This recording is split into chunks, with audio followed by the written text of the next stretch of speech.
Vamos a comenzar con la actividad de hoy. Buenas noches a todos. Y en nombre de los consejos, voy a empezar primero con uno de los pioneros, que es el Colegio Médico de Catamarca, y los consejos tanto de Santiago del Estero, de Jujuy, de Santa Cruz y de mi provincia de La Rioja. Damos inicio a esta actividad comenzando con una serie de agradecimientos. Vamos a agradecer a todos los profesionales médicos que a lo largo de todo el país están participando en esta actividad de formación, porque entendemos como instituciones que han generado este curso integral anual de formación continua, que la formación debe llegar a cada rincón de nuestro país.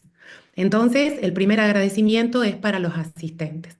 En segundo lugar, quiero agradecer a la doctora Silvana Ocampo, quien es la coordinadora del módulo de hepatología. En esta oportunidad, la doctora Silvana es médica especialista en clínica médica y en hepatología.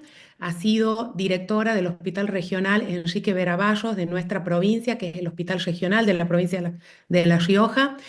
Quizás durante muchos años y atravesando también el periodo más crítico que creo que en los últimos 20 años le sucedió al mundo, como fue la pandemia COVID.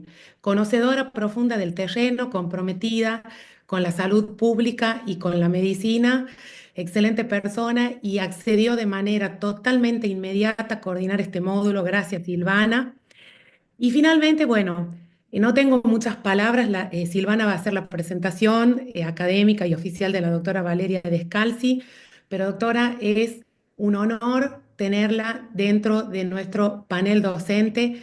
Es referente latinoamericana y en este momento, a pesar de las adversidades que hemos tenido esta semana, está destinando este tiempo para hacer que su conocimiento llegue a cada rincón de nuestro país, ¿sí?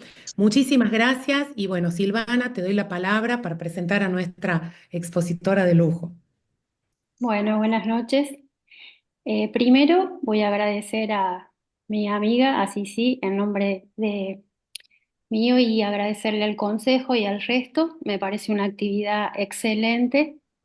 A veces incluso nosotros que estamos en capitales de ciudades nos es difícil acceder a la capacitación. Nos imaginamos lo que es para la gente que está más en el interior. Y bueno, ahora para mí a alguien, una persona muy querida, fue parte de mi formación, así que que un honor que ella hoy esté acá y también agradecerle muchísimo que apenas se lo comenté, como todas las veces que me ayuda hace más de 10 años, en forma desinteresada, quiso participar. Así que más palabras no puedo tener para ella que agradecimiento. Un honor, doctora Descalzi, para quienes no la conocen, como dijo Sisi, más que una referente, eh, es una persona destacada en su actividad diaria, excelente persona. Ella hace mucho tiempo que es la jefa de patología y subjefa de trasplante hepático del Hospital Universitario Fundación Favaloro. Así que bueno, todos muy ansiosos y esperando esta charla, que por las adversidades que comentamos no se pudo dar antes, pero bueno, hoy se pudo hacer. Así que muchísimas gracias. Gracias a todos y la escuchamos. Bueno, ¿cómo están? Buenas noches. Gracias por todas las agradecimientos. Yo también estoy muy agradecida que me invitaron a dar la charla y a participar como docente de este curso de formación continua. Bueno, voy a hablar de la enfermedad metabólica asociada al hígado graso, que muchos la conocen como esteatosis hepática no alcohólica. Ha habido un cambio en el modelo de cómo llamar a esta enfermedad. Pasó de llamarse como se decía NAFLD en inglés, pasó a llamarse MUSCLE-D.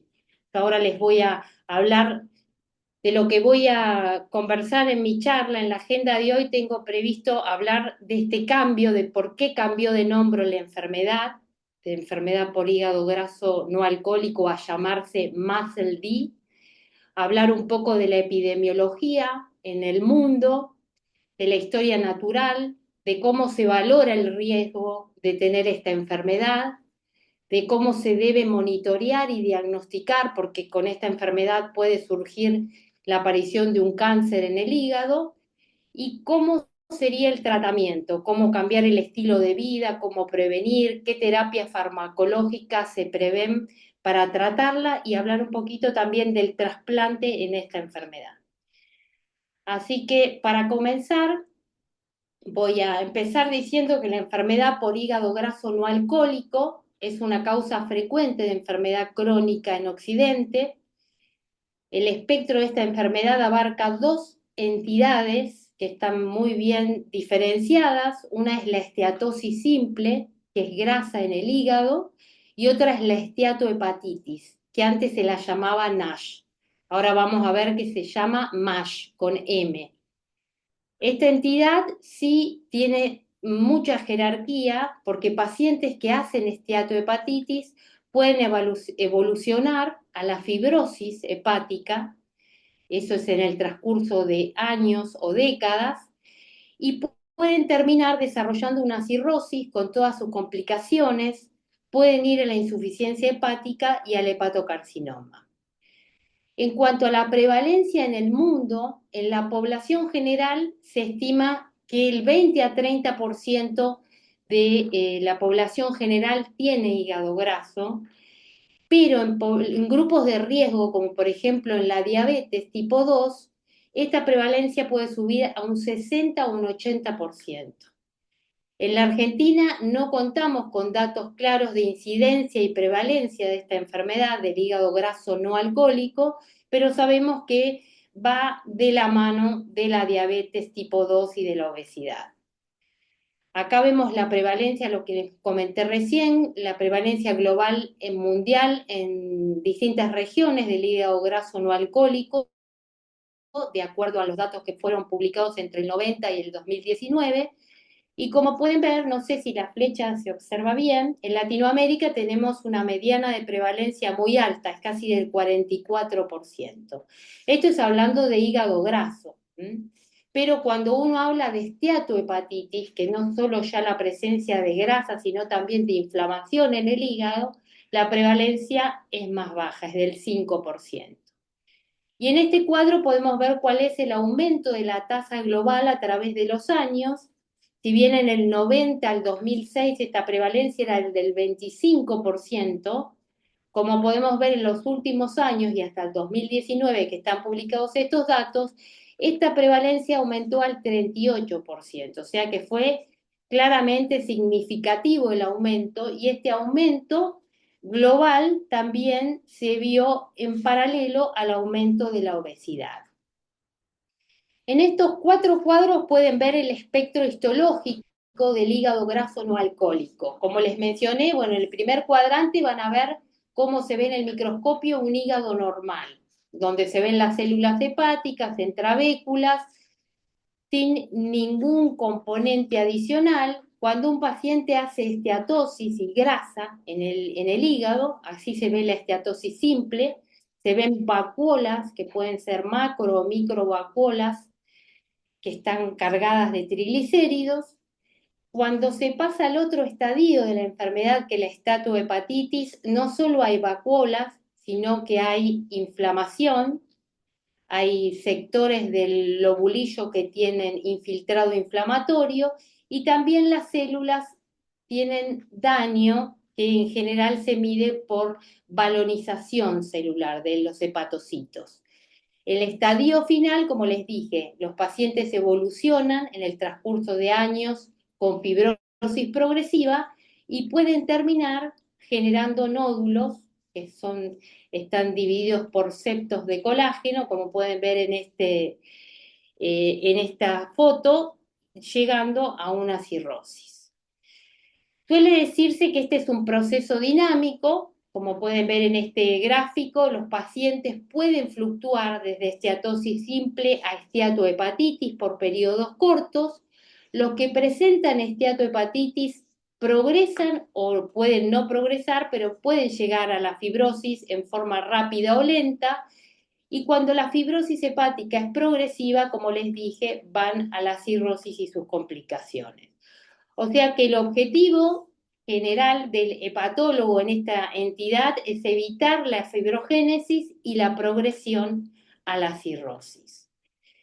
La esteatohepatitis no alcohólica, que ahora se llama MASLD, es la segunda indicación más común de trasplante de hígado en los Estados Unidos. La primera es la enfermedad alcohólica.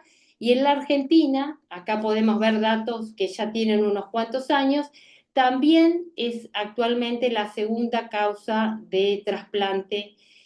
Por lo menos estos son datos de Fundación Favaloro, pero es la segunda causa de trasplante por un estadio terminal que es la cirrosis.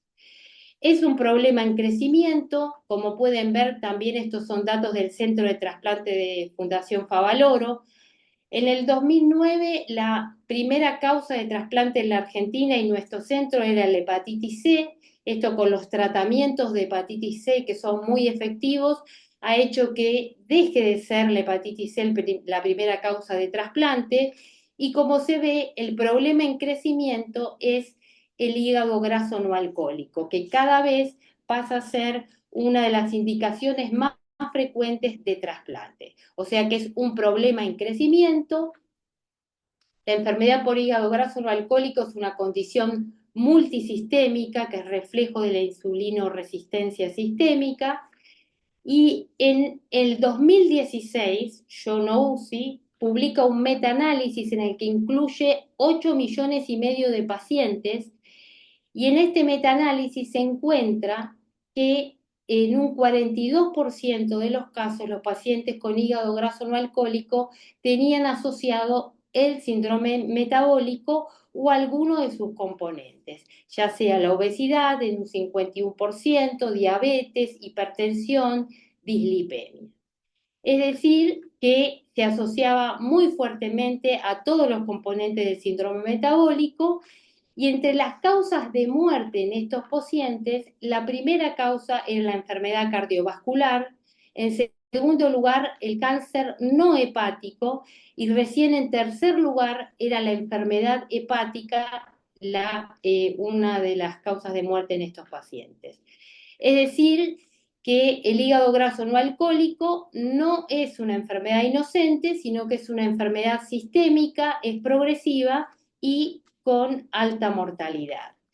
Entre los factores de riesgo para la enfermedad metabólica por hígado graso no alcohólico se encuentra la edad, en general es una entidad que se da en adultos mayores. La prevalencia en sexo prevalencia es 2 en 1, en cuanto más prevalente en varones que en mujeres.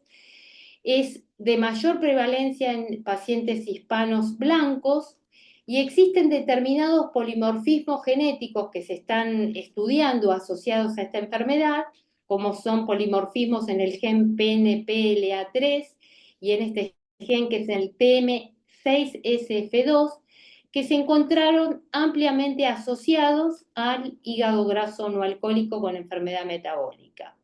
También el estilo de vida, la dieta, el sedentarismo, el tabaquismo son factores de riesgo para el desarrollo de esta enfermedad. Es una enfermedad en donde todo el espectro de la obesidad, desde el sobrepeso a la obesidad mórbida, se asocian con el hígado graso no alcohólico y se consideran determinantes de mal pronóstico.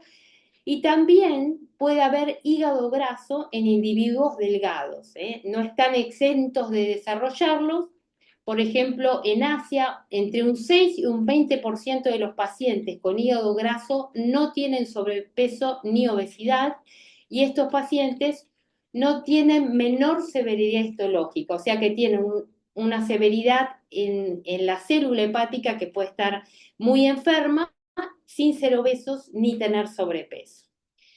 Y aquí es importante tener en cuenta el concepto de salud metabólica y recordar que pueden existir pacientes delgados que estén metabólicamente enfermos y que tengan un perfil metabólico desfavorable, es decir, que sean pacientes con altos niveles de insulinoresistencia, con alta prevalencia de hipertensión arterial, con un perfil lipídico inflamatorio desfavorable o que tengan acumulación de grasa ectópica predominantemente en las vísceras.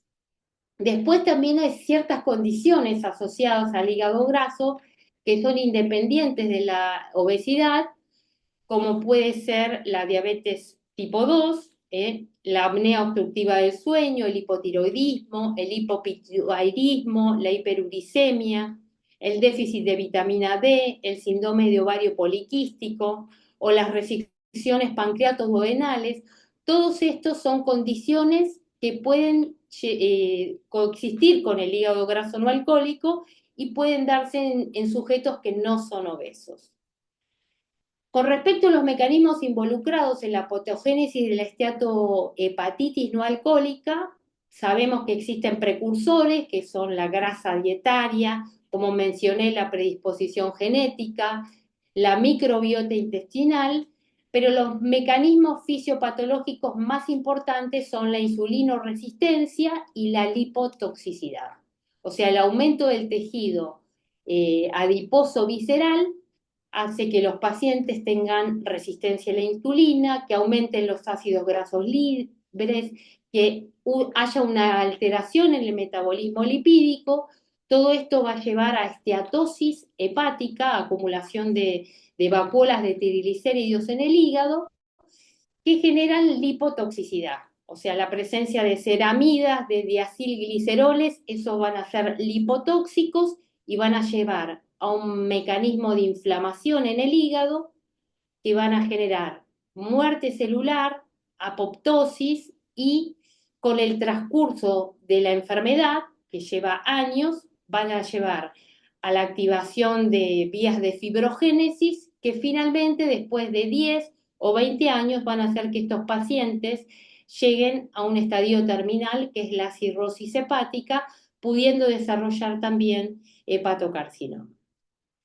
Esos son los mecanismos fisiopatogénicos. En cuanto a la historia natural, sabemos que los estudios con biopsia sugieren que un 10 a un 20% de los pacientes que tienen hígado graso van a desarrollar esteatohepatitis y que de esos pacientes solo un 3 a un 5% van a progresar a la cirrosis. Por eso es importante el estudio y la estratificación del riesgo de aquellos pacientes que van a ir hacia la fibrosis y cirrosis.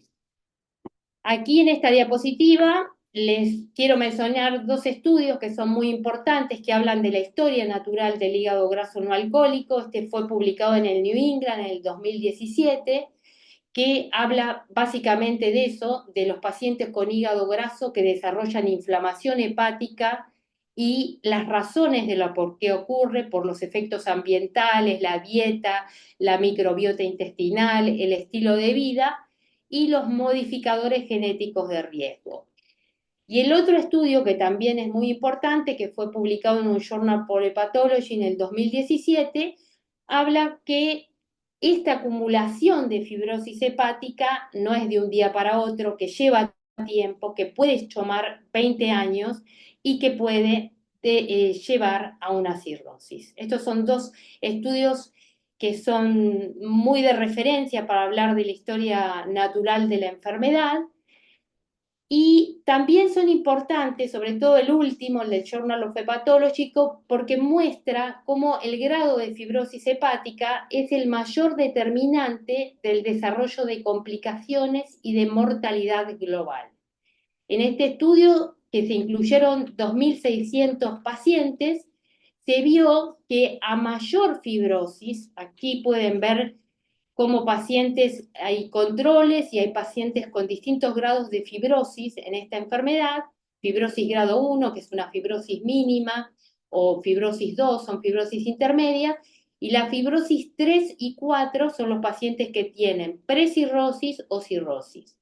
Como pueden ver, con respecto a mortalidad, los pacientes que tienen fibrosis leve tienen un riesgo de mortalidad semejante a los controles, al grupo control sin esta enfermedad. Pero aquellos pacientes que tienen un estadio precirrótico, que es esta línea, o estos pacientes con cirrosis, la mortalidad es significativamente mayor a medida que pasan los años. Con respecto al desarrollo de las complicaciones de pacientes, también se vio que los pacientes que tienen un estadio precirrótico o cirrótico, que es el F4, desarrollan complicaciones en periodos más tempranos. Así que por eso es muy importante evaluar en pacientes que tienen hígado graso si tienen o no fibrosis y qué estadio de fibrosis tienen. Ahora, pasando a la nomenclatura, que les dije que recientemente cambió el nombre de esta enfermedad y cambió, a estos son las siglas en inglés, pero a nivel mundial hubo un cambio en la concepción de la enfermedad. En el año 1980, un anatomopatólogo es el que describe la enfermedad por primera vez, es el doctor Lidwin, que describió a una entidad como la presencia de grasa hepática en ausencia de ingesta significativa de alcohol. En 1980 se definió esta enfermedad como la NAFLD, la Non-Alcoholic Fatty Liver Disease, enfermedad alcohólica, no alcohólica, hígado graso no alcohólico. En el 2023, después de una serie de discusiones y finalmente llegando a un consenso, se llegó a nominar a esta enfermedad como MUSCLE-D, o enfermedad metabólica asociada a hígado graso. Metabolic Dysfunction Associated Steatotic Liver Disease. Esto se llegó a través de un consenso de distintas organizaciones y sociedades médicas que involucran no solo a las de gastroenterología y hepatología, sino sociedades de diabetes, de enfermedades metabólicas, y se vio que la esteatohepatitis no alcohólica se asocia a mortalidad cardiovascular, oncológica y hepatológica. Por eso se pensó que se necesitaba llevarla a otro tipo de nominación y que requería un enfoque multidisciplinario. Entonces aquí van a ver cómo se la nominó en enfermedad por hígado graso, Steatotic Liver Disease, y dentro de esta enfermedad se la subdividió en 5 entidades, que yo se las puse aquí en español. La subclasificación de la enfermedad hepática esteatóxica: por un lado, la enfermedad metabólica asociada a hígado graso; por otro lado, la enfermedad metabólica y alcohólica, porque muchos de los pacientes que tienen enfermedad metabólica con hígado graso también toman alcohol, y en esto se lo llama Metal-D en la sigla en inglés. En esta entidad, lo que se tiene en cuenta es tomar siempre los gramos de alcohol que toma el paciente por día, más de 20 o 30 gramos en el hombre, 20 en la mujer, que es una ingesta significativa diaria, o la ingesta semanal en gramos. Para la mujer, 140 gramos por semana o 210 gramos por semana ya es una ingesta significativa de alcohol. Y si esos pacientes tienen asociados además factores de riesgo metabólico, se les dice que estos pacientes tienen una Metal-D. Ahora bien, si los pacientes no tienen factores de riesgo metabólico, no toman alcohol, también o toman solamente alcohol y no tienen enfermedad metabólica, a esto sí se lo llama enfermedad por alcohol asociada a hígado graso.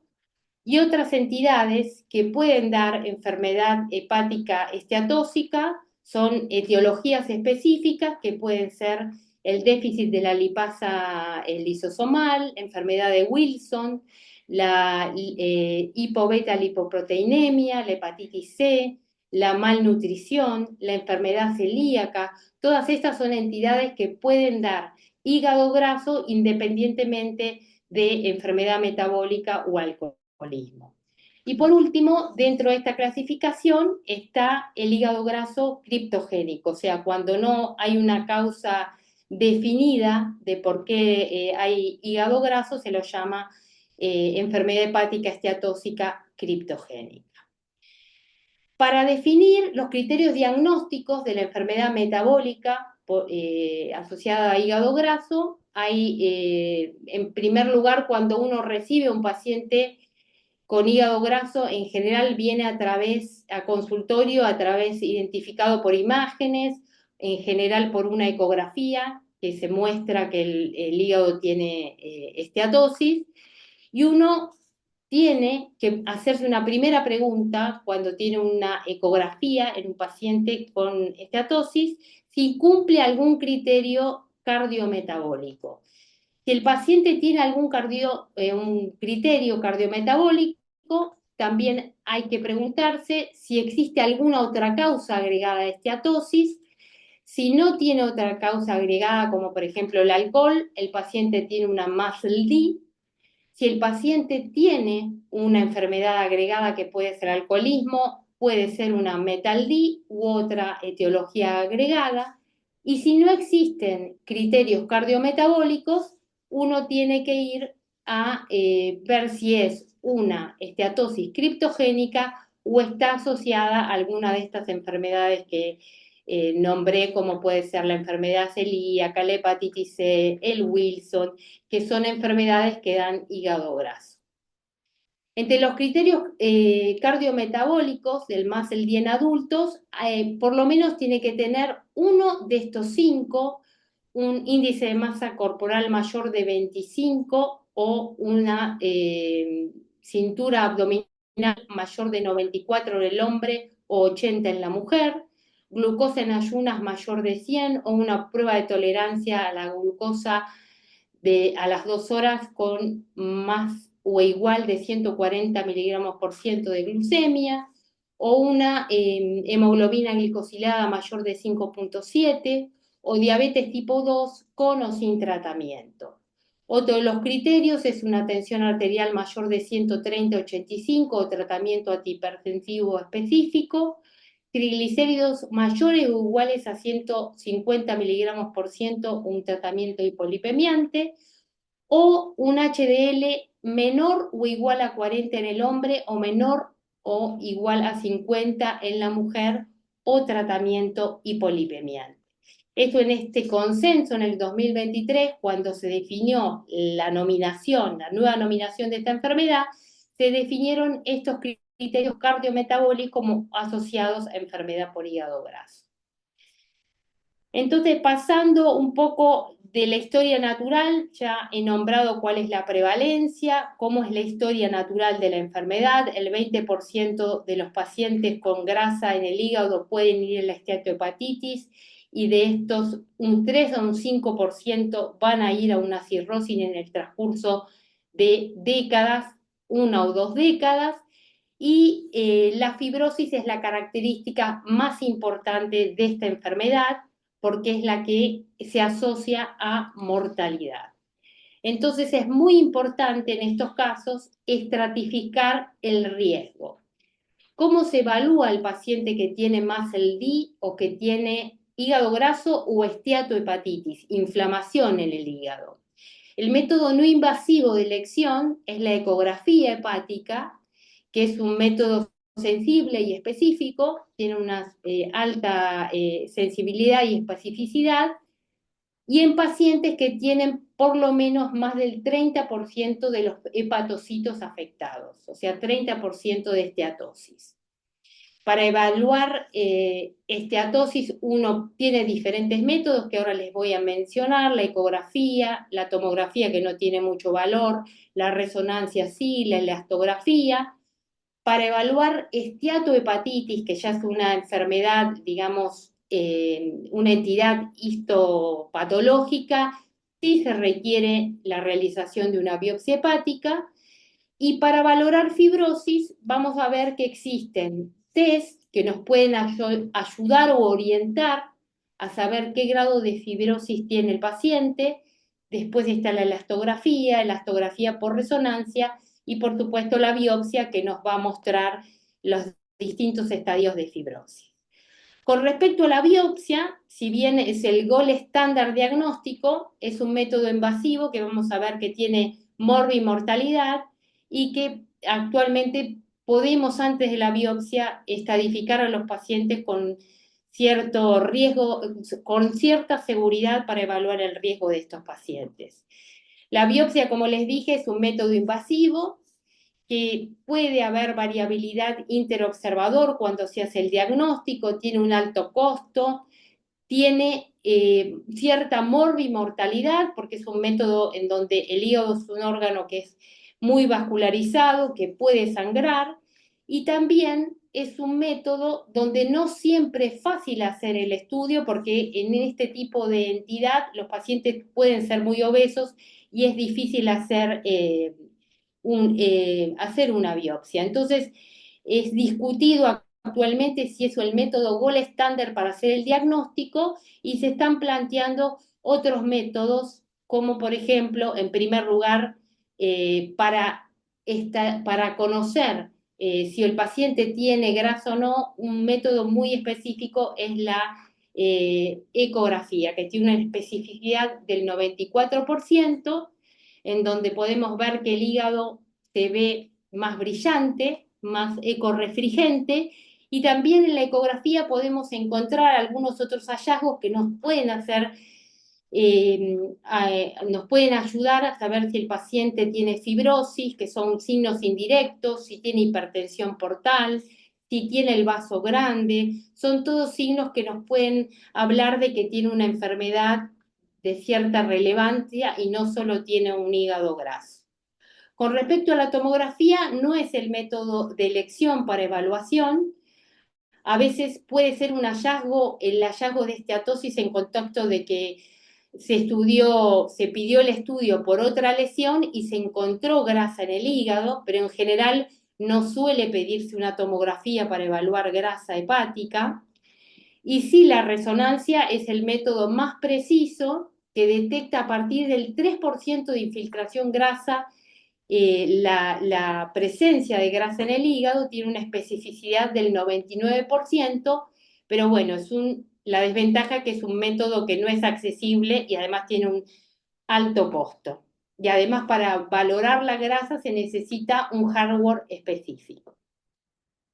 Entonces, después de hacer una ecografía y encontrar un paciente que tiene esteatosis en el hígado, lo que solemos hacer en consultorio los hepatólogos, y eso lo puede hacer cualquier médico clínico, y este es el motivo de esta charla, es identificar qué pacientes tienen riesgo de los pacientes que tienen hígado graso no alcohólico, y para eso nosotros utilizamos diferentes scores. Uno de los más conocidos y el más validado es el FIB-4 score, y cuando uno empieza a estudiar un paciente con esteatosis, es el primer test que suele hacer.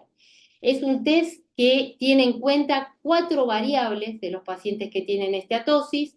Uno es la edad, el valor de la TGO, que también la llamamos AST en inglés, o la TGP, la LT, y las plaquetas. Con estas 4 variables, uno puede identificar si el paciente tiene riesgo o no de tener fibrosis en el hígado.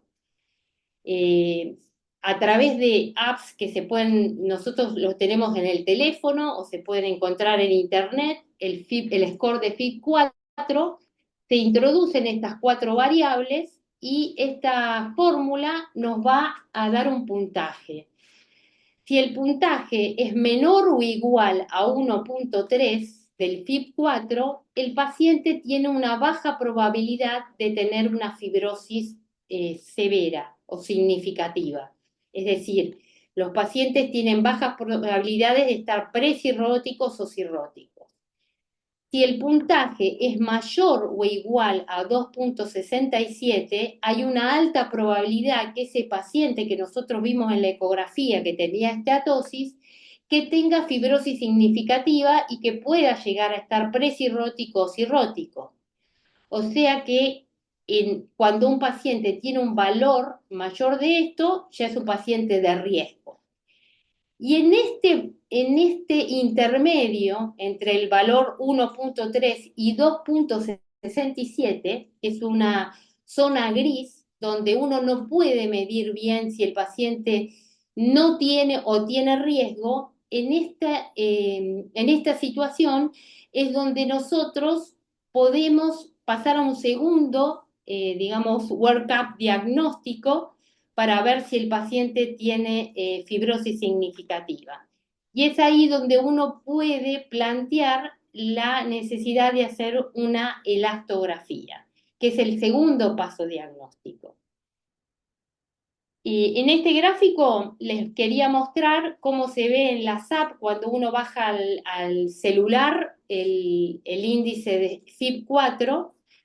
Uno rápidamente puede cargar la edad del paciente, los valores de las transaminasas, la TGO, la TGP y el recuento de plaquetas. El recuento de plaquetas tiene que ver básicamente porque los pacientes que tienen fibrosis pueden tener hipertensión portal, el vaso aumentado de tamaño y eso hace que tengan trombocitopenia, plaquetopenia.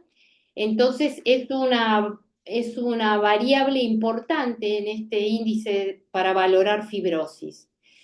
Se introducen en la app estos 4 valores, inmediatamente les devuelve el puntaje del score de FIB4. Así que es muy rápido para estimar fibrosis. No sirve para pacientes que son menores de 35 años. En estos casos, este score no se puede utilizar, tiene que usarse para mayores de 35 años. Y estos son los valores de corte que les mencioné. Menores de 1.3 son pacientes que no tienen riesgo de fibrosis y mayores de un score de 2.6 sí tienen riesgo de fibrosis. Y los valores intermedios, esos que no podemos definir bien, estos pacientes tienen que pasar a hacer un segundo valoración diagnóstica, que es la elastografía. Que aquí pueden ver lo que es un elastógrafo. La marca comercial más conocida de la elastografía es el FibroScan. Y el FibroScan lo que hace, la elastografía, emite una onda contra el hígado. Acá van a ver el operador que pone un transductor en la pared del abdomen, justo enfocando el hígado, y emite una onda que va a valorar la elasticidad del hígado. Cuando la onda es emitida, devuelve a cierta velocidad, y esa velocidad se puede medir. Si la velocidad es baja, quiere decir que el hígado es elástico y que el hígado tiene baja rigidez, pero cuando el hígado está muy duro o cirrótico, va a devolver una onda de alta velocidad. Entonces, la rigidez del hígado se mide en kilopascales. La devolución de la elastografía, lo que va a medir, estas son un método que es bastante rápido, pero se hacen varias mediciones, a veces se hacen 10 mediciones y se toma un promedio de las mediciones. Acá vemos también otro operador como lo está haciendo. Entre 5 y 10 minutos se puede tener el resultado de cuál es la elasticidad del hígado, y valores superiores a 12,5 kilopascales tienen una capacidad de detectar cirrosis del 90%. Acá en este gráfico pueden ver cómo valores de 7 kilopascales son equiparables a una fibrosis 0 o fibrosis grado 1. Valores de 9,5 son equiparables a una fibrosis intermedia entre estadio 2 y estadio 13, que es hasta 12 kilopascales, pero a partir de 12 kilopascales ya hay una correlación con una alta probabilidad de tener cirrosis. Y a medida que las kilopascales aumentan, por supuesto aumenta la rigidez hepática. Aquí tienen en las fotos la correlación histológica. El F0 es cuando no hay nada de fibrosis y F4 es cuando hay cirrosis, y aquí es a partir de los 12,5 kilopascales que uno tiene que pensar en cirrosis. Cuando hay más de 20 kilopascales, esto correlaciona bien con hipertensión portal, con que además de cirrosis hay hipertensión portal. Con la elastografía uno también puede medir, añadiendo un software al aparato de elastografía que mide la elasticidad, puede añadir el CAP, que es el parámetro de atenuación controlada, que mide, cuantifica la grasa en el hígado. La grasa se mide en este software en decibeles por metro y cuando uno mide, por ejemplo, un paciente tiene 248 decibeles, se dice que tiene esteatosis leve y cuando tiene más de 280 tiene esteatosis severa. Por ejemplo, en el caso de este resultado de elastografía con CAP, este paciente tiene 20 kilopascales, o sea, tiene cirrosis y tiene 348 decibeles de CAP, o sea que tiene una esteatosis severa. Bueno, con respecto a la aplicabilidad de la elastografía para el diagnóstico, esto tiene mucho que ver con la experiencia del operador y también tiene que ver con el índice de masa corporal de los pacientes.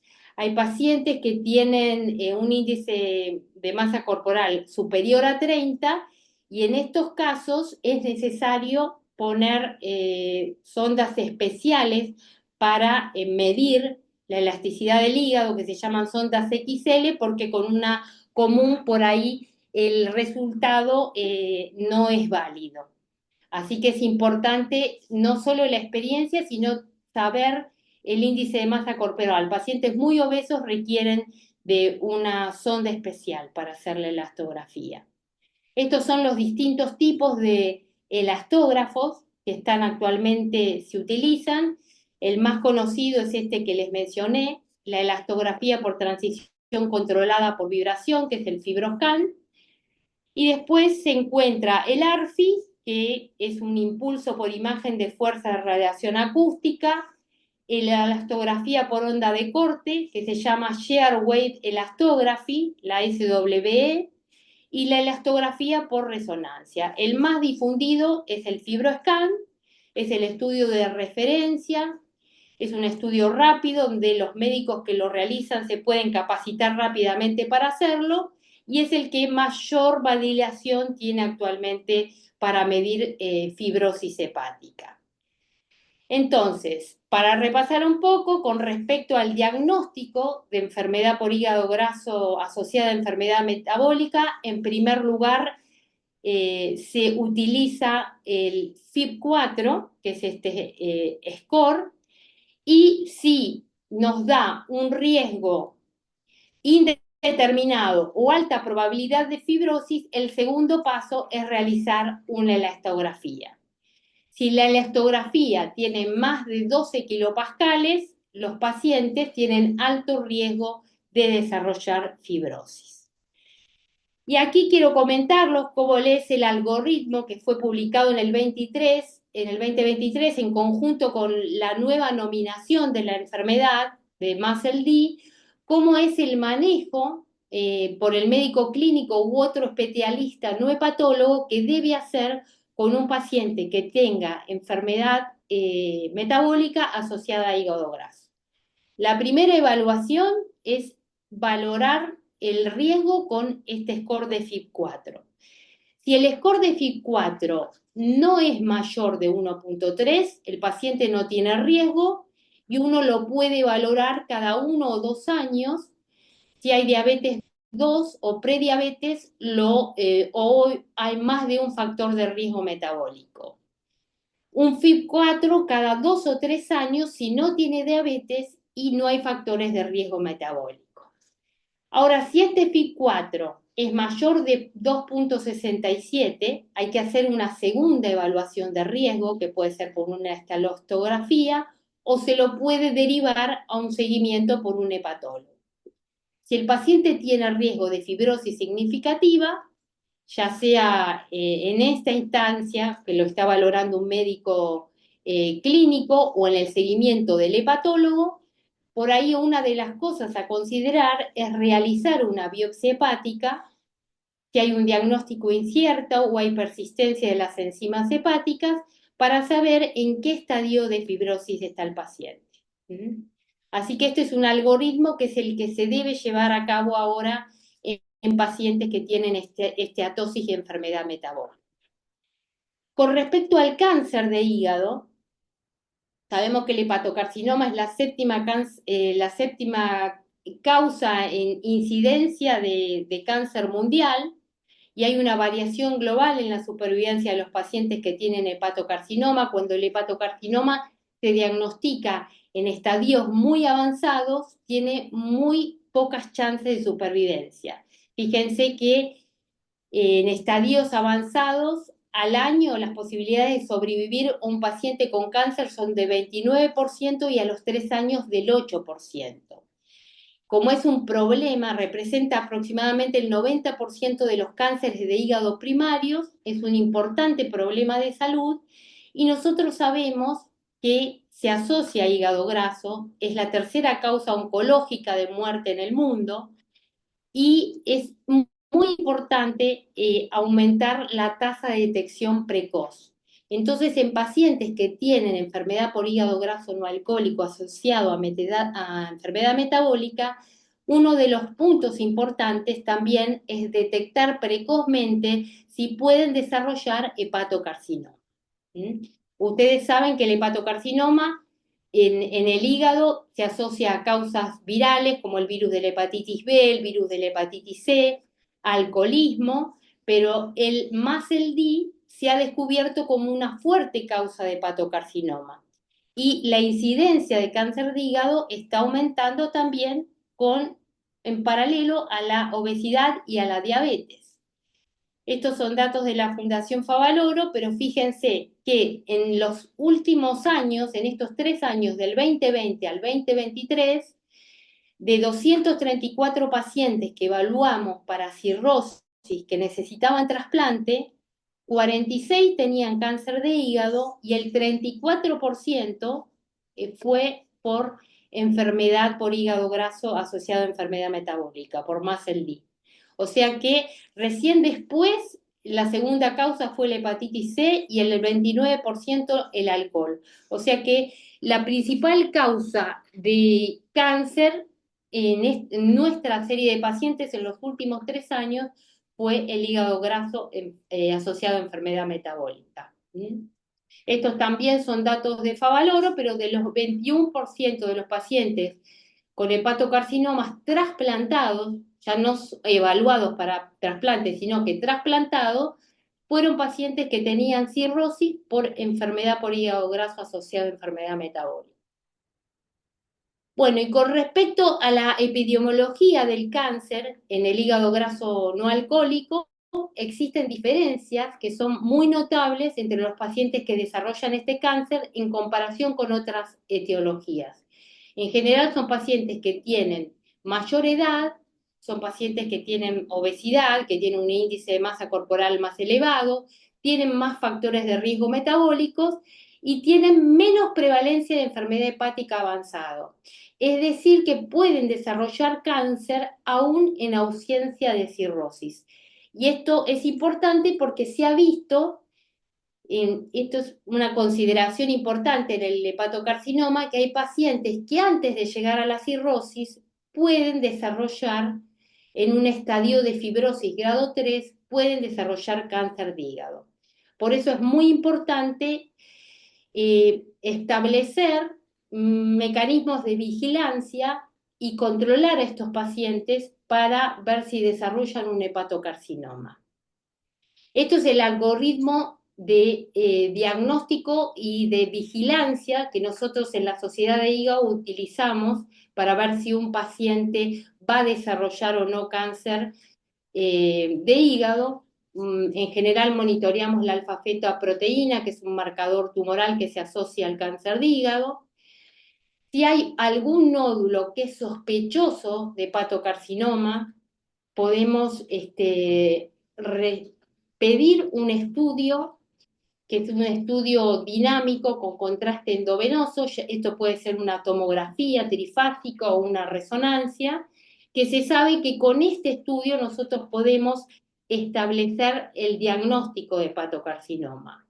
Y si no tenemos esta posibilidad y hay dudas, también se puede hacer una biopsia del nódulo sospechoso. En general, con las imágenes dinámicas, ya sea una tomografía trifásica o una resonancia, uno puede hacer diagnóstico. Sabemos que el hígado en el 30% tiene irrigación por la arteria hepática y un 70% por la vena porta, y lo que distingue a la irrigación del tumor es que el 100% está irrigado por la arteria hepática.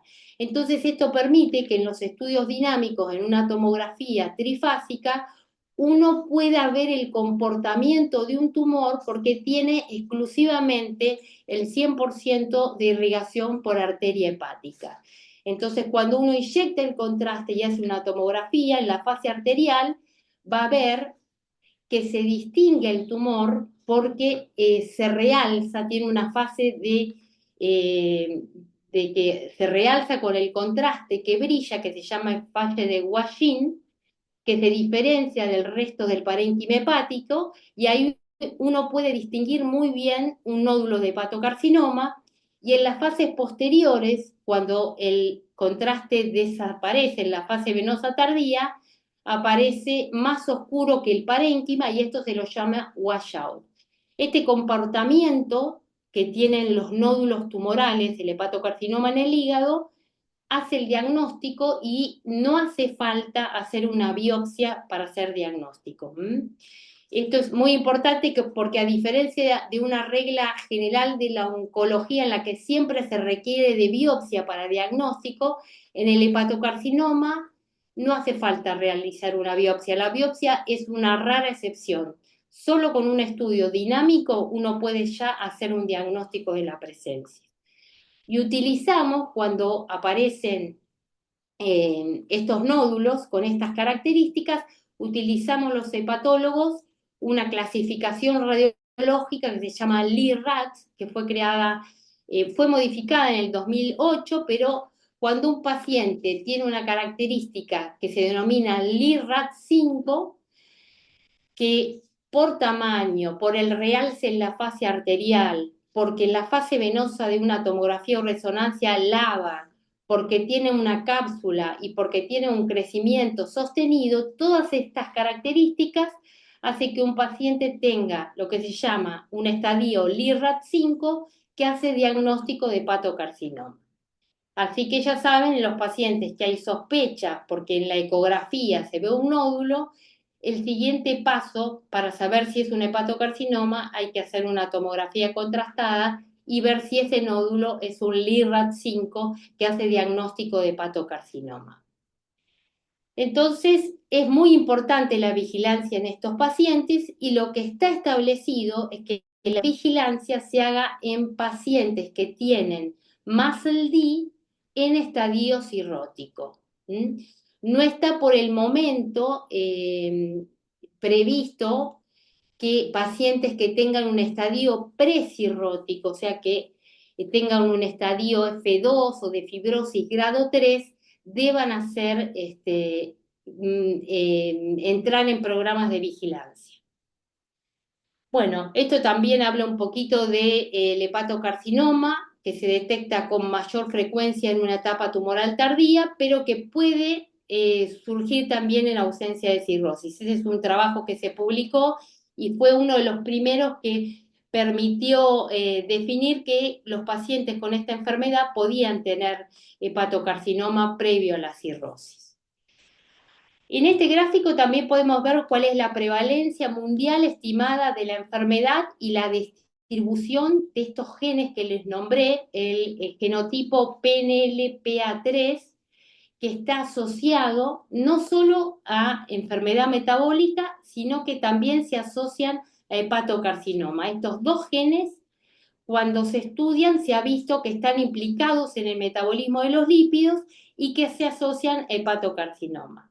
No son estudios que se pidan así con frecuencia, pero ya en los ensayos clínicos de esta enfermedad se está estudiando los genotipos y estos son los dos más prevalentes que se asocian a hepatocarcinoma y a la enfermedad. Esto, como les mencioné recién, es controvertida la vigilancia del hepatocarcinoma en estadios precirróticos. Y en cuanto a las recomendaciones, como les dije, sí está recomendado que se hagan en pacientes con cirrosis la vigilancia semestral, cada 6 meses, que se haga una ecografía y que se defina si hay algún nódulo sospechoso de hepatocarcinoma. y en ausencia de fibrosis hepática avanzada no se debe considerar de forma rutinaria hacer cribado de carcinoma hepatocelular. Bueno, con respecto a los estudios de riesgo genético, tampoco están indicados, o sea, esto se hace nada más a nivel de investigación, por lo menos hasta el momento, y cuando uno hace vigilancia del cáncer hepático, tiene que saber que el que haga la ecografía tenga idoneidad para hacerlo, y cuando la ecografía es dudosa, hay que pasar a un estudio como puede ser la tomografía o la resonancia y pedir marcadores tumorales que pueden ayudar al diagnóstico. La resonancia, actualmente, la resonancia nosotros la pedimos, la resonancia dinámica para hacer diagnóstico de hepatocarcinoma. No hay todavía en la Argentina, pero les quería mencionar que ya en el mundo se están utilizando resonancias que se llaman resonancias abreviadas, que son modelos muy rápidos, que son protocolos simplificados para capturar imágenes que pueden ayudarnos al diagnóstico de hepatocarcinoma, disminuyendo el tiempo y el costo del examen, porque para hacer vigilancia con resonancia no solo lleva mucho tiempo el estudio, sino que es un alto costo. Así que se está empezando a utilizar en el mundo estas resonancias abreviadas. Bueno, también con respecto al diagnóstico no invasivo de hepatocarcinoma, cuando no hay definición por ninguno de los métodos, digamos, de imágenes, en estos casos sí se recomienda una biopsia hepática. Hay distintos, cuando uno evalúa por biopsia un hepatocarcinoma, hay distintas variantes histológicas, y lo que se vio asociado actualmente a la enfermedad metabólica por hígado graso es que hay una nueva variante histológica que está recientemente descrita, que se caracteriza porque tiene un componente esteatohepatítico. Acá pueden ver un nódulo tumoral que tiene grasa en su interior. Entonces, en estos casos, el comportamiento, como les mencionaba antes, en la fase arterial, en la fase venosa tardía, es diferente, pero se ha visto que en los pacientes que tienen más el DI puede existir esta variante histológica y hay que tenerla en cuenta. Y por último, quería mencionarles con respecto al diagnóstico de hepatocarcinoma, además de esta nueva resonancia abreviada que se está empezando a utilizar en el mundo, también se está empezando a utilizar para el diagnóstico la inteligencia artificial. Se está empezando a aplicar, hay nuevos modelos que están apareciendo, esto es solamente para mencionarlo, pero se está empezando, de acuerdo a todas las imágenes que se han obtenido de distintos estadios de hepatocarcinoma, se están empezando a publicar nuevos modelos que identifican características histológicas, moleculares y radiológicas del hepatocarcinoma, que están ayudando al diagnóstico junto con la anatomía patológica para hacer diagnóstico de hepatocarcinoma. Y por último, les quería comentar cuál es el rol en la prevención y el tratamiento de esta enfermedad y cuándo es necesario indicar un trasplante hepático. Como vemos, esta es una enfermedad dinámica que lleva bastantes años en llegar a una enfermedad terminal, pero deben concretarse intervenciones en todos aquellos pacientes que uno encuentre riesgo de que pueda llegar una enfermedad. Hasta el momento en nuestro país no hay terapias que han sido aprobadas para el tratamiento de esta enfermedad, pero es muy importante identificar tempranamente todos los factores de riesgo y tratar todas las condiciones del síndrome metabólico para reducir la mortalidad que está relacionada con el hígado. Entonces, en primer lugar, hay que abordar el sobrepeso, el estado de obesidad, los cofactores y modificadores de la dieta, y abordar cada una de las comorbilidades que van con la enfermedad, que son la obesidad, la diabetes, la dislipemia, la hipertensión y, por ejemplo, la apnea del sueño. Con respecto a la intervención en el estilo de vida, en el hígado graso no alcohólico, los pacientes que tienen MASLD deben someterse a intervenciones en el estilo de vida. En primer lugar, la dieta, que debe ser a grandes rasgos una dieta mediterránea, hipocalórica. Se establece que estos pacientes tienen que hacer actividad física aeróbica durante 3 horas por semana.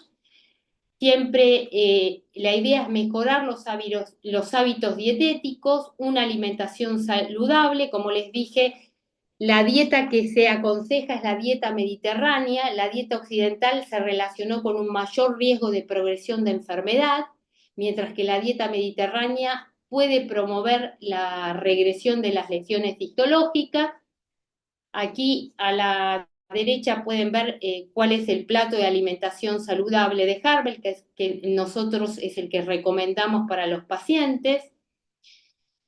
Y con respecto a las intervenciones no farmacológicas, quería mencionarles que con respecto a la pérdida de peso, si bien se asocia a una mejoría en cuanto a la reducción en la esteatosis y la inflamación en el hígado, no hay una mejoría significativa en la fibrosis. Cuando los pacientes tienen una pérdida de peso que está entre el 7 y un 10% con respecto al basal, se puede ver una reducción significativa de la grasa, de la esteatosis y de la inflamación. Pero la reducción de la fibrosis no es significativa y en varios estudios se ha visto que hay una gran variabilidad en la respuesta en la fibrosis. O sea que el perder peso puede hacer que mejoren estas variables, estas componentes del hígado graso, pero no de la fibrosis. Sí se requiere de ejercicio, que se ha visto que hay un impacto muy significativo con el ejercicio. La inactividad física se asocia a aumento del peso, adiposidad central y a resistencia a la insulina. Por eso, lo que hay que hacer es, con el ejercicio, promover una reducción del 20 al 30%, que esto va a reducir la grasa hepática, va a regular el turnover de los triglicéridos y, en definitiva, la esteatosis. Entonces, lo que se aconseja, las guías de las sociedades científicas recomiendan que se debe hacer actividad física por lo menos 150 minutos por semana, que puede tener una intensidad moderada, que sería equivalente a 3 o 5 sesiones semanales, y los efectos del ejercicio físico son similares aún con diferentes modalidades de ejercicio. El ejercicio puede ser aeróbico, puede ser resistencia o puede ser intermitente de alta intensidad. Estos 3 tipos de modalidades tienen efectos similares, igual impacto en el MASLD. Otro enfoque no farmacológico es la cirugía bariátrica, que solo puede considerarse en pacientes que tienen MASLD, pero que tienen obesidad y todas sus comorbilidades. O sea, no puede considerarse la cirugía bariátrica como una opción establecida para tratar solamente el hígado graso. O sea, tiene que haber otras comorbilidades, obesidad y otras comorbilidades a tratar. Y, por supuesto, la cirugía bariátrica debe ser considerada por un equipo de cirugía que esté entrenado. Piensen que los pacientes con cirugía bariátrica pueden llegar a tener cirrosis, entonces es muy importante valorar al paciente que va a ir a este tipo de cirugía. En este estudio que se hizo, es un estudio prospectivo en donde se hizo cirugía bariátrica y se valoró a los pacientes al año de la cirugía, se permitió observar que hubo una reducción significativa en la fibrosis para los pacientes que tenían fibrosis intermedia, una fibrosis estadio 1 o 2, pero los pacientes que fueron sometidos a cirugía bariátrica, que estaban con una fibrosis F3 o estaban cirróticos con F4, no hubo un cambio significativo en el estadio de cirrosis. Y con respecto a este tipo de cirugía, y pacientes que van a ser sometidos a esta cirugía que tienen cirrosis, es muy importante saber que si bien reduce las condiciones de la comorbilidad, la obesidad, la hipertensión, la diabetes, y mejora en cierto grado la histología en el hígado, si tienen los cirrosis, los pacientes tienen tasas de mortalidad que pueden ser muy altas. Si la cirrosis está compensada, los pacientes con cirugía bariátrica tienen un riesgo que puede llegar a un 1%, pero la cirrosis descompensada se asocia a una mortalidad del 16% en pacientes con cirugía bariátrica. Así que, por supuesto, para estos pacientes se requiere un enfoque multidisciplinario y evaluar si está indicada o no la cirugía en este tipo de pacientes. Pasando entonces, por último, a las estrategias terapéuticas, yo les voy a mencionar ahora cuáles son los objetivos del tratamiento y las drogas que están en estudio.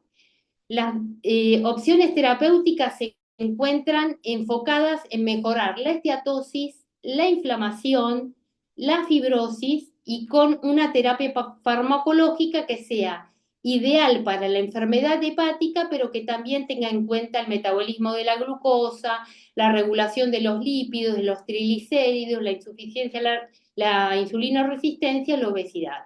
O sea que está enfocada a tiene muchos objetivos terapéuticos, las drogas que están evaluándose para el tratamiento del MASLD. Como pueden ver, cuando el objetivo terapéutico es la resistencia a la insulina o el metabolismo de los lípidos, la pioglitazona ya es una droga que ya se venía usando en el hígado graso no alcohólico, pero ahora se están utilizando los agonistas GLP-1 como el liraglutide y el semaglutide. En estudio también está el survodutide, que se los voy a mencionar, y el resmiterón, que se los voy a mencionar en una diapositiva posterior. Cuando el objetivo terapéutico está en tratar la lipotoxicidad y el estrés oxidativo, se encuentran los agonistas PIPAR, como el elafibranor y el anafibranor, la vitamina E, que ya también hace unos cuantos años fue aprobado para el tratamiento de la enfermedad por hígado graso no alcohólico, y también están los agonistas del receptor de factor de crecimiento del fibroblasto 21, que son el pegasofermin y el efruxofermin. Estas todas drogas que puse en rojo son drogas que ya se están evaluando, que pasaron distintos estadios de investigación y que están en estudios ya de fase 3. Y acá brevemente les quiero mencionar desde el 2015 las drogas que se estuvieron estudiando para hígado graso no alcohólico y que todavía no están aprobadas para el tratamiento. Una de las primeras que se estudió fue el liraglutide en el estudio LIN. En este estudio se comprobó que hubo mejoría de la esteatosis cuando se lo comparó con placebo, el administrar liraglutide versus placebo, un 83% de mejoría de la esteatosis versus 45% en los que tenían placebo, mejoró la balonización y la inflamación en el hígado, pero no hubo diferencias significativas en reducir la fibrosis. O sea que el liraglutide por ahora no ha mejorado la fibrosis a nivel del hígado. Con respecto al semaglutide, también hay muchos estudios que se han ya publicados y siguen investigación. En el 2021, el semaglutide se comparó también en pacientes con esteatohepatitis no alcohólica, en pacientes en un estudio controlado doble ciego, semaglutide versus placebo, y como podemos ver, el objetivo primario de este estudio, que era la resolución de la inflamación sin empeoramiento de la fibrosis, se logró, pero el objetivo secundario con semaglutide, que era mejorar la fibrosis, no se logró. O sea que por ahora no ha sido aprobado para el tratamiento del hígado graso no alcohólico. Este es otro estudio de semaglutide. Yo se los menciono porque son drogas que se están utilizando mucho a nivel de todo lo que es metabólico, cardiometabólico, pero no están aprobadas para el tratamiento de la esteatohepatitis no alcohólica.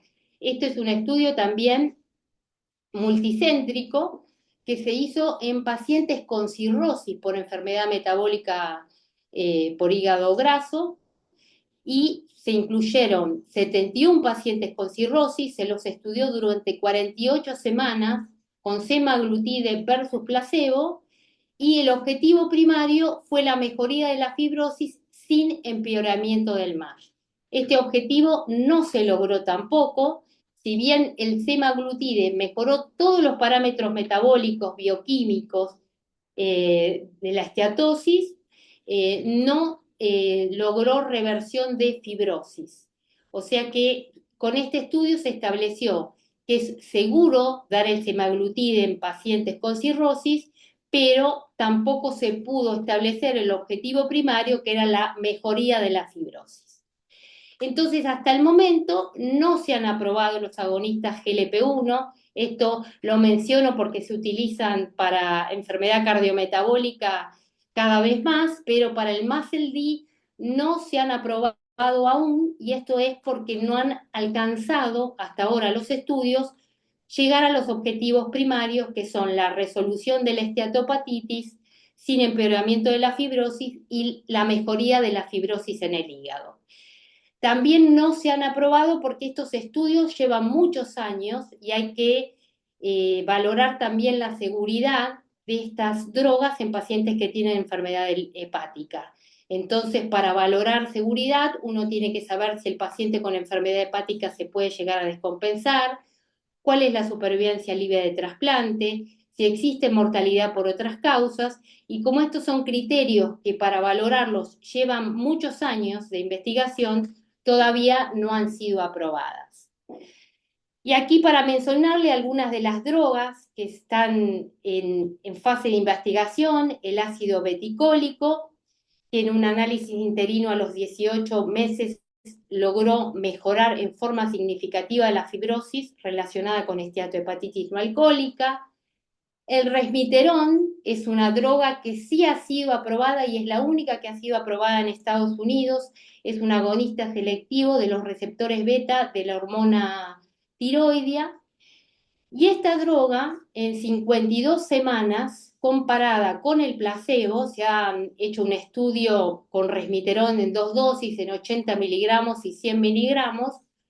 Luego de 52 semanas comparado con placebo, se realizó una biopsia hepática y se evaluó si hubo resolución de la esteatohepatitis, el MASH, y de la fibrosis, y esta droga sí, en forma significativa, en las 2 dosis, logró resolución del MASH en forma significativa comparado con el placebo y mejoría de la fibrosis.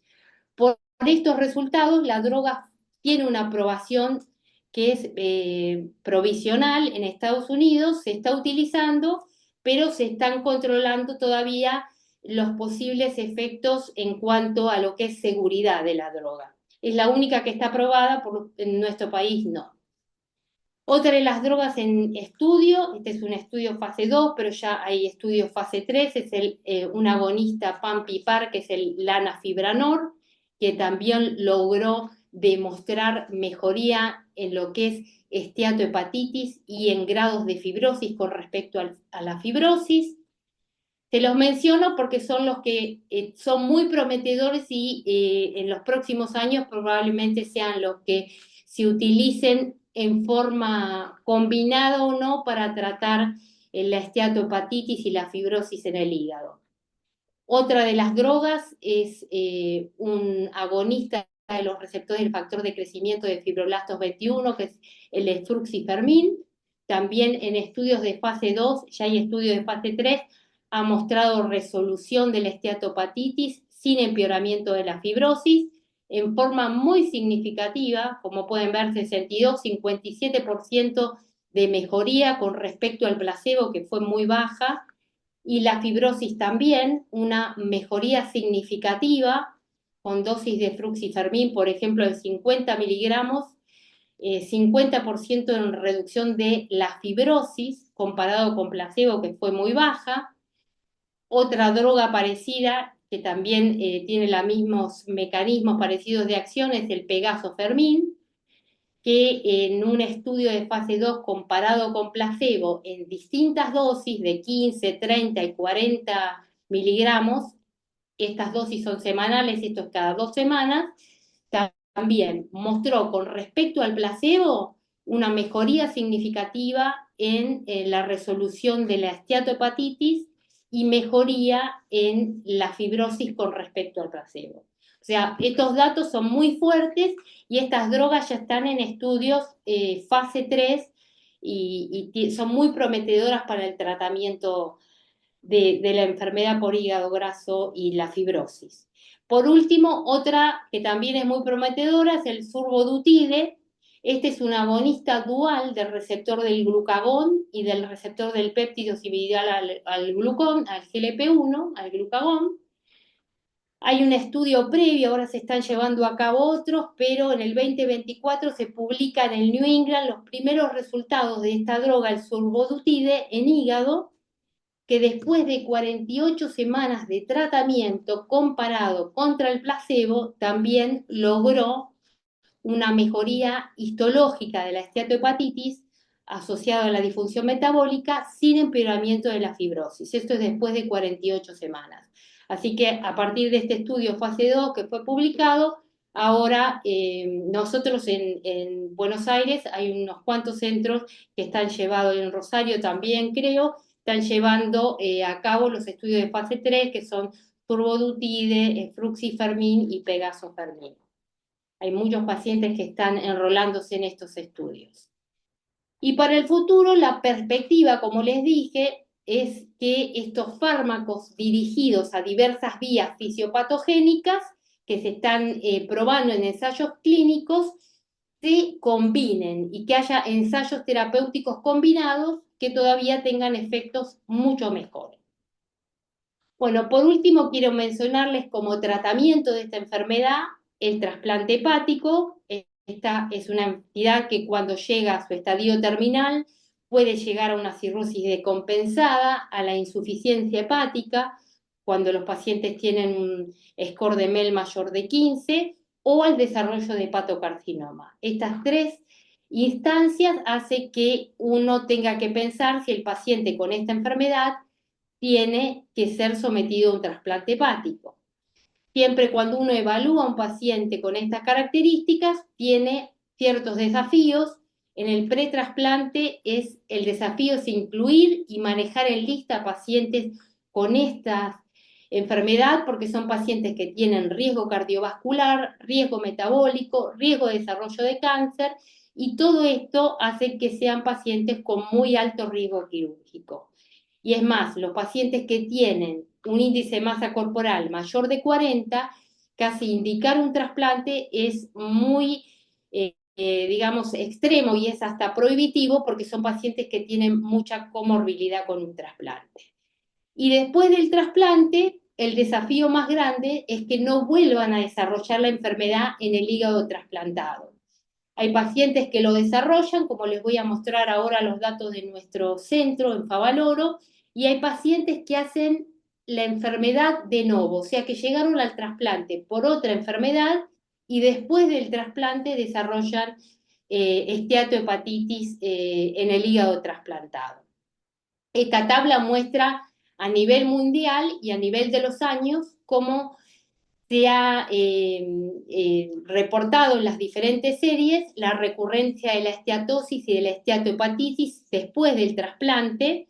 Lo quería mencionar porque este es un trabajo que hizo la doctora Silvana Ocampo en el 2012, lo presentó en un congreso de la Sociedad Argentina de Trasplante con datos de la Fundación Favaloro. Como pueden ver, en el 16% de nuestros pacientes trasplantados se halló post-trasplante el desarrollo de esteatosis y un 31% desarrolló esteatohepatitis. Así que en el post-trasplante uno de los desafíos mayores es que el paciente no vuelva a desarrollar la enfermedad, desarrollo de esteatosis y que pueda evolucionar a una cirrosis. Lo que se vio en este trabajo que presentó la doctora es que la persistencia de los componentes del síndrome metabólico en el post-trasplante es el que favorece el desarrollo de la recurrencia. Y bueno, esto es para mencionar también lo que ya nombré, que el 21% de los hepatocarcinomas en Fundación Favaloro fueron por cirrosis secundaria a hígado graso no alcohólico. Y para concluir mi charla y para reforzar un poco lo que mencioné hasta ahora, en cuanto a la enfermedad metabólica asociada a hígado graso, recuerden que es una causa frecuente de enfermedad hepática crónica en Occidente y que la fibrosis es la característica histológica más importante y que está asociada a mortalidad hepática, que es una condición multisistémica que se vincula a mortalidad cardiovascular, oncológica y hepatológica, y que no es una enfermedad inocente, sino que es sistémica, es progresiva, y por eso se requiere un enfoque multidisciplinario. Por eso está la nueva nomenclatura, ya no se llama más hígado graso no alcohólico, se la llama enfermedad metabólica asociada a hígado graso, y esto acerca a esta enfermedad más a su fisiopatología y considera no solo la posibilidad de consistencia con otras patologías hepáticas crónicas, sino, como les dije, con la enfermedad metabólica, reconociendo su heterogeneidad. Es un problema de salud relevante a nivel mundial que requiere acciones específicas para su detección, el diagnóstico, seguimiento y tratamiento. En cuanto a la estratificación, como les mencioné, la cuantificación del grado de fibrosis es la característica más importante. Se debe utilizar en pacientes con esteatosis el score de FIB4 para descartar la presencia de fibrosis avanzada. La elastografía es el método no invasivo que mejor está validado para identificar la enfermedad avanzada y para predecir los resultados relacionados con el hígado. Y la biopsia hepática solo debe considerarse cuando el diagnóstico es incierto o hay persistencia del aumento de las enzimas, la TGO y la TGP. Con respecto al cáncer, en esta enfermedad, recuerden que la MASLD es la causa de hepatocarcinoma de más crecimiento en los países occidentales en los últimos años, que si bien se desarrollan en pacientes con cirrosis, también puede presentarse el hepatocarcinoma en estadios anteriores a la cirrosis, y que todos los pacientes con cirrosis, con esta enfermedad, deben inscribirse en programas de vigilancia, hacer ecografías semestrales y dosar la alfa-fetoproteína como marcador tumoral. Con respecto a las intervenciones no farmacológicas, la intervención en el estilo de vida mejora la esteatopatitis en proporción a la magnitud de la pérdida de peso, pero esto no tiene relevancia con respecto a la regresión de la fibrosis. Como este éxito es limitado, esto apoya que haya la necesidad de una terapia farmacológica concomitante. Como les mencioné, están los agonistas GLP-1 y otros fármacos en estudio de fase 3 que tienen más de un blanco terapéutico, que son los que actualmente están en desarrollo. Y en el futuro, que esperamos que sea pronto, un futuro cercano, lo que se espera es que haya un tratamiento combinado, no solo de la diabetes y los nuevos fármacos específicos para MASLD, que podrían ser una estrategia eficaz para tratar ambas enfermedades y reducir el riesgo cardiovascular.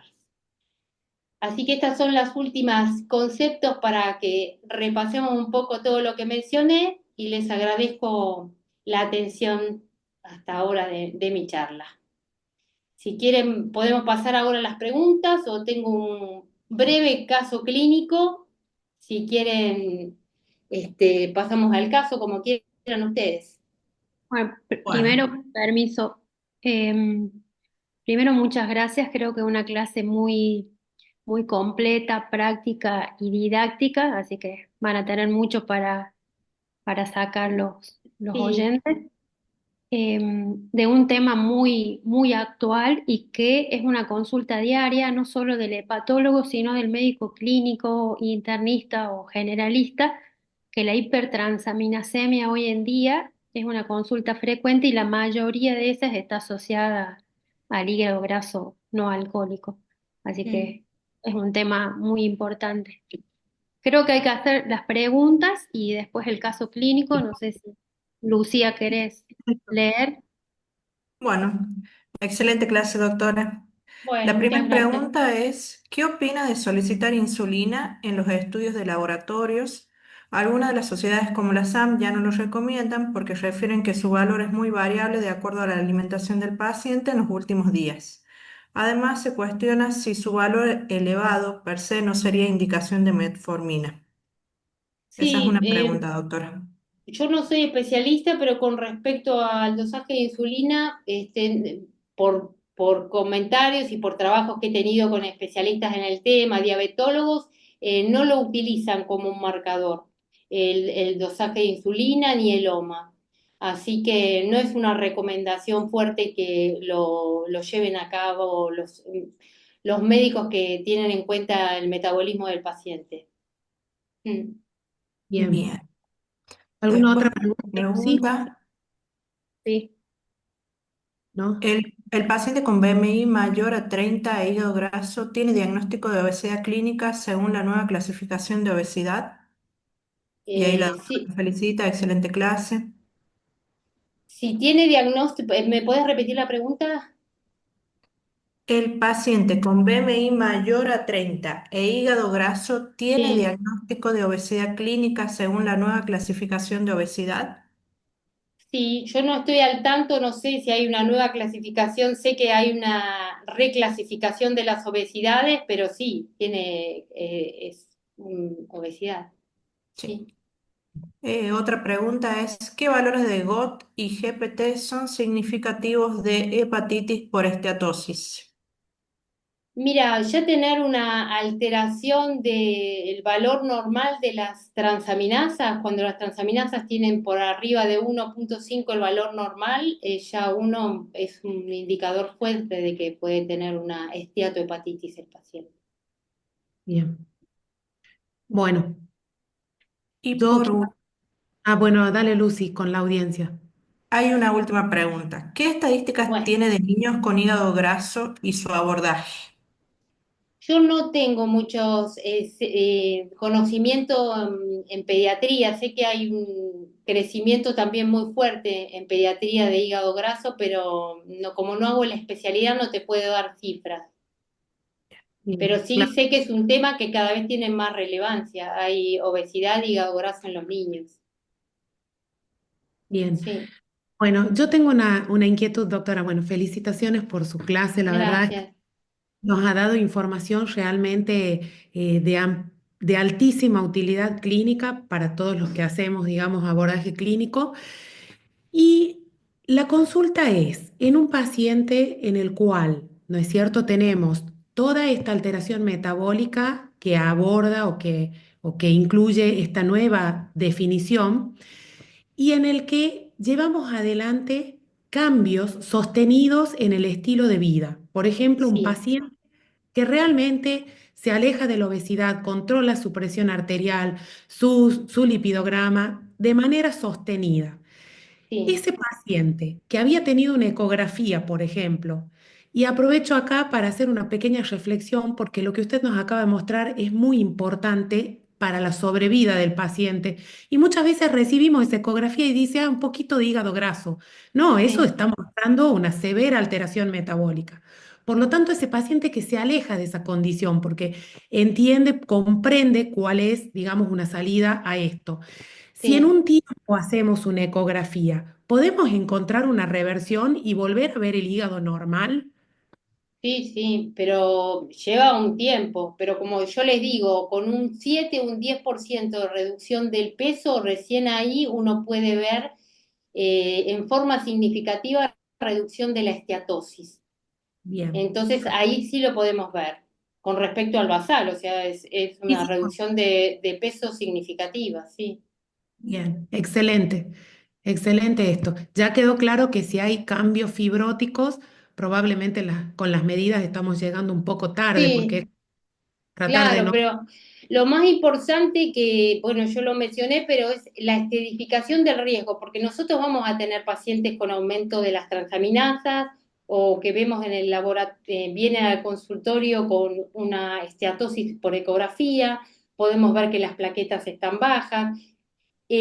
Cada paciente que ustedes tengan en consultorio con una ecografía con esteatosis, con aumento de las transaminasas, les diría que tengan la aplicación del FIB4 en el teléfono y que valoren si el paciente tiene riesgo de fibrosis significativa.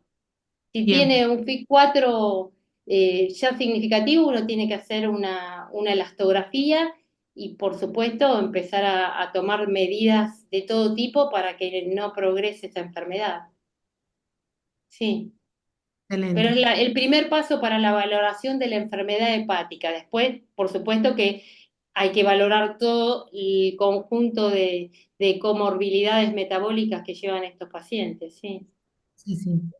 Una aclaración que creo que tiene que ser, que es muy importante, lo que decía la doctora del uso de los nuevos fármacos, que lamentablemente se están usando con mayor frecuencia, pero que no está indicado todavía en hígado graso. Entonces, que es muy importante apoyar la primera parte, que es que el paciente se adhiera a la actividad física y a la alimentación, o sea, cambiar el estilo de vida y después ir al resto, que es un trabajo multidisciplinario, y después con los fármacos, porque esos fármacos se están usando de alguna manera en algunas situaciones que la verdad que ahí están los trabajos demostrados que todavía para hígado graso no tenemos nada, por lo menos aceptado en nuestro país. Entonces que los No, fármacos. no, hasta ahora no hay eficacia ni seguridad por lo menos para reducción de la fibrosis.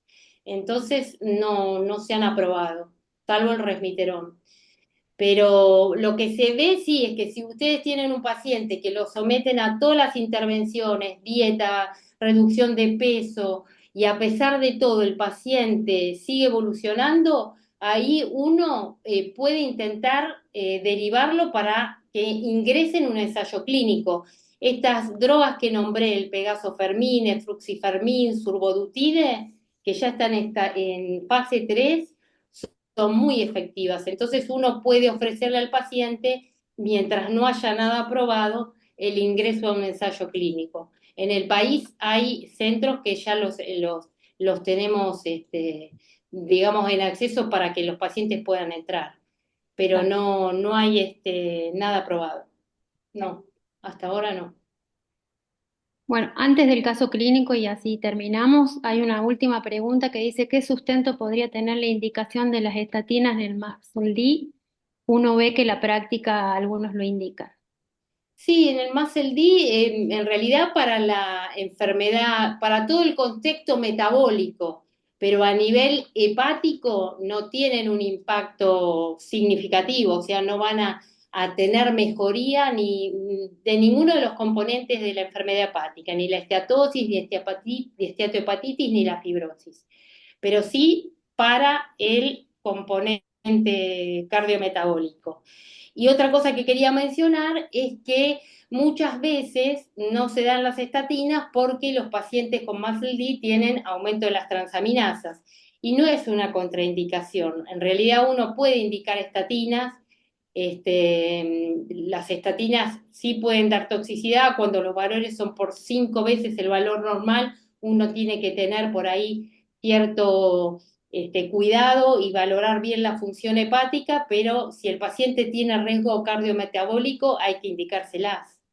Está indicado el tratamiento, pero no el target que sea el hígado, o sea, las estatinas se dan para la enfermedad cardiovascular, no tienen Per- impacto en la enfermedad hepática. Bueno, ahora sí quiere presentar el caso clínico. Bueno, es un caso breve, pero bueno, si después alguien quiere hacer algún comentario, es una paciente hispana de 56 años, que es madre de un adolescente. Lo voy a contar así porque son básicamente los pacientes que todos vemos en consultorio. Docente, tiene poco tiempo en casa, come a las carreras.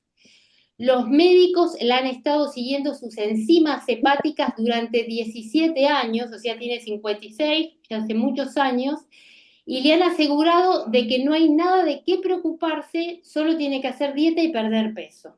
pero hace 17 años que tiene las enzimas del hígado elevadas. Ha desarrollado hipertensión limítrofe, alteración del control glucémico y refiere que hace actividad física regular y una alimentación saludable. Y toma como medicación metformina 850 y enalapril 10. Como antecedentes tiene cirugía de amígdalas, apendicectomía en la infancia, tiene un ovario por poliquistosis y histerectomía en el 2015, una colecistectomía videolaparoscópica, niega el consumo de tabacos, de hierbas, de alcohol y otras drogas recreativas. Sus dos padres fallecieron en la sexta década y tiene una hermana con diabetes. Su índice de masa corporal es 28, está vacunada contra la hepatitis A y B, no tiene anticuerpos contra la hepatitis C. Todos estos Doctora, un estudios... minuto. Le Sí, interrumpo porque no se está viendo el caso clínico. Lo bueno. puede, Tiene que compartirlo. claro, Sí, salir de Acá, perdón, paso de vuelta. Ahí dejé de compartir. sí, ahí dejó de compartir y ahora tiene que compartir la otra presentación. No la interrumpimos porque pensábamos que iba a ser verbal, pero después nos dimos cuenta que se leía. ¿Se, ahí está. ¿Se ve? Sí, Sí, sí, sí, ahí sí. sí. Excelente. Bueno, esto es lo que una mujer de 56 años con 17 años de aumento de las transaminasas. Docente que come las carreras, que tiene hipertensión limítrofe, que hace actividad física regular, alimentación saludable, está medicada con metformina y enalapril. Bueno, estas son las cirugías que mencioné, tiene ambos padres fallecidos en la sexta década, tiene un índice de masa corporal de 28, está vacunada para la hepatitis A y B y no tiene anticuerpos contra la hepatitis C. Todos los estudios del hígado, autoanticuerpos para saber si tiene enfermedad autoinmune, metabolismo del hierro, del cobre, todo eso es normal. Y tiene el Doppler de los vasos de cuello sin lesión entimal y un ecocardiograma normal.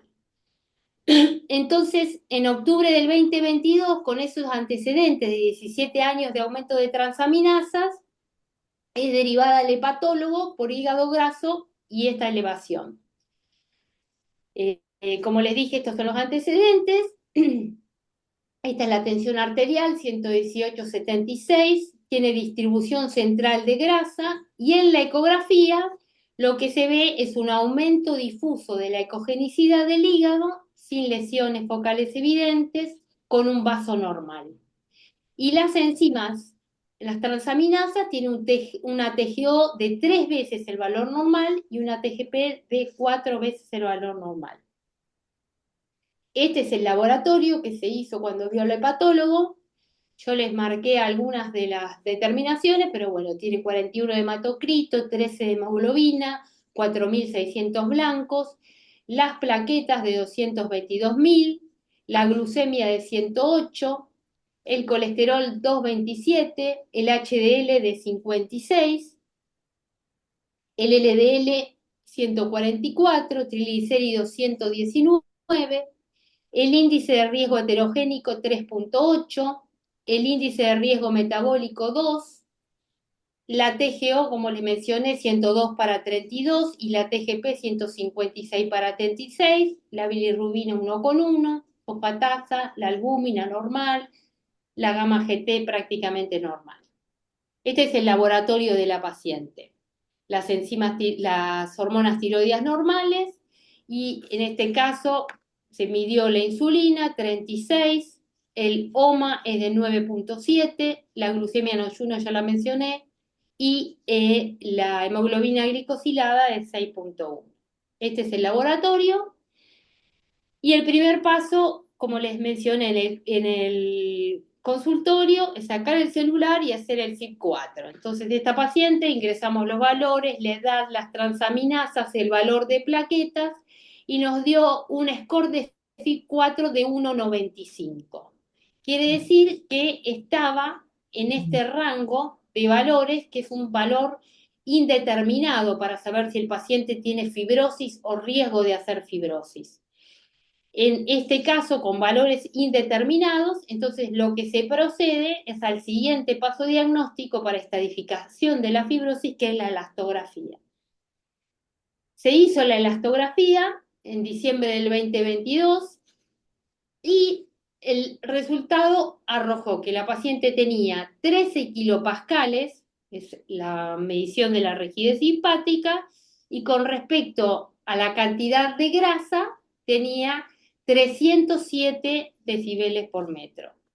Es decir, que tenía una elastografía de alto riesgo, porque ya tener más de 12 kilopascales determina que tiene un alto riesgo de tener una enfermedad seria en el hígado. Si no es cirrosis, es una pre-cirrosis, un estadio fibrosis 3. No era concluyente de cirrosis tener 13. Y también tenía una esteatosis bastante importante, 307.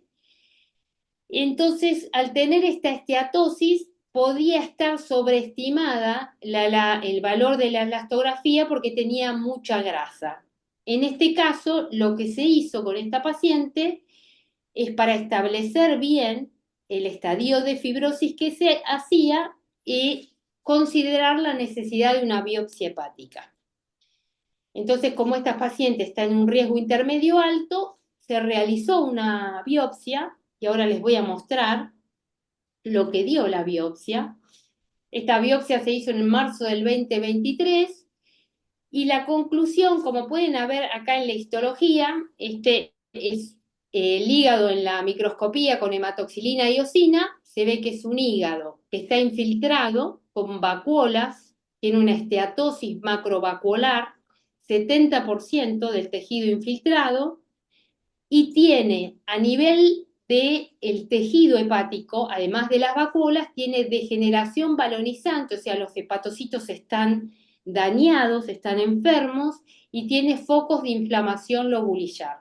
A esto se lo llama esteatohepatitis. O sea, si fueran las vacuolas solas es esteatosis, pero esta paciente tiene una esteatosis, score 3, inflamación lobulillar, con un score 1 por histología, y balonización de los hepatocitos, lo que lleva a un score de esteatohepatitis que es el número 5. Y con respecto a la fibrosis, cuando uno tiñe el hígado con tricrómico, con esta tinción, puede teñir las bandas de colágeno en el hígado y puede estimar si el paciente tiene nódulos o tiene septos que están formando nódulos. Esta paciente tenía una expansión fibrosa portal y puentes de fibrosis, es decir, que estaba en un estadio 3. Todavía no llegaba a cerrar nódulos, pero estaba previo a desarrollar una fibrosis. Y bueno, esto quería comentárselo porque es una paciente que llevaba 17 años de seguimiento de aumento de las transaminasas, con una vida relativamente controlada, con metformina y con un enalapril 10 miligramos, pero cuando se la evaluó en forma correcta, se vio que a los 57 años ya estaba en un estadio precirrótico. Así que es muy importante en la primera consulta, cuando ustedes valoren a un paciente, puede tener 17 años de alteración de transaminasas o un año o unos meses, pero es empezar a pensar que además de todos los componentes del síndrome metabólico, pueden tener enfermedad hepática significativa y estos dos pasos en la estadificación de la enfermedad son muy importantes. Por eso les quería comentar este caso clínico. Es, bueno, parte de lo que mencioné en la charla, que en ausencia de las terapias aprobadas, lo que hay que hacer con un tipo de pacientes como esta es abordar todas las medidas para mejorar pérdida de peso, ejercicio, dieta, los cofactores, modificadores de la dieta, mejorar la ingesta de alcohol, tabaquismo, disminuir la ingesta de fructuosa. En algunos casos se ha visto, está identificado el café como una infusión que puede mejorar la fibrosis, está indicado a veces el café, 2 infusiones de café por día que pueden mejorar a largo plazo la fibrosis. Y bueno, en definitiva, abordar cada una de las comorbilidades que llevan a esta enfermedad, que son la obesidad, la diabetes, la dislipemia, la hipertensión y otras como puede ser la apnea del sueño en los pacientes obesos. Bueno, no sé si quieren mencionar alguno de los, alguna pregunta sobre el caso clínico. Creo que no hay nada, no sé, no veo acá. Lo quise traer porque es una paciente que era relativamente sana, solo con aumento, todos lo veían con aumento de las transaminasas, pero uno cuando valoró el hígado ya estaba casi cirrótica la paciente. Pero aparte es frecuente tener o que te lleguen los pacientes donde les dijeron que tienen el hígado graso hace muchos años y solo les sugirieron un control de vez en cuando, pero no con qué, no cambio de hábito ni nada, o sea que lo que Claro, es frecuente que lo veamos. sí, Sí, sí, por eso mencionaba recién que es un hallazgo muy frecuente, ecográfico, quizás en una ecografía por otra razón, y muy subestimado. Entonces hoy creo sí, que todos nos vamos con herramientas de alta aplicación, primero la alerta, segundo herramientas de cálculo como puede ser, ¿no es cierto?, el score para identificar ese paciente y bueno, encender la alerta y bueno, poner en marcha las medidas de cambio. sí, y lo muy importante también es trabajar en forma multidisciplinaria. A veces nosotros en los hospitales tenemos especialistas de diabetes, especialistas de hipertensión, especialistas de obesidad, estamos los especialistas de hígado. A veces trabajamos en forma individual, cada uno en su consultorio, pero es muy importante abordarlo con otros médicos porque por ahí uno no puede llevar a cabo el control de todo, pero el manejo multidisciplinario del paciente es muy importante. Así Sí, que cada totalmente. uno dentro de su especialidad, tanto el diabetólogo, a mí me deriva el hipertensólogo de la fundación, el nefrólogo de Fundación Favaloro, muchas veces tiene pacientes con nefropatía, con hígado graso, que lo derivan. Así que es muy importante pensar en ese aspecto también, no solo en abordar, digamos, estadificar y ver la severidad de la enfermedad, sino llamar a otros especialistas a que aborden el tema desde otros ángulos. Eso Porque es el muy resultado va a importante. ser diferente aparte. Sí, sí. En equipo. Es mucho mejor cuando se enfoca de distintos lugares. Sí, sí. Bueno, doctora, eh, Bueno, nada más gracias que por invitarme.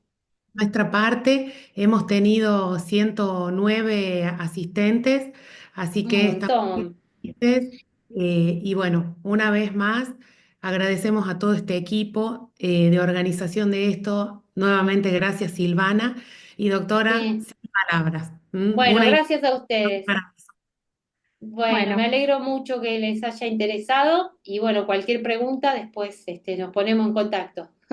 sí, gracias, muchas muchísimas gracias. Bueno, Doctora, gracias a gracias. todos.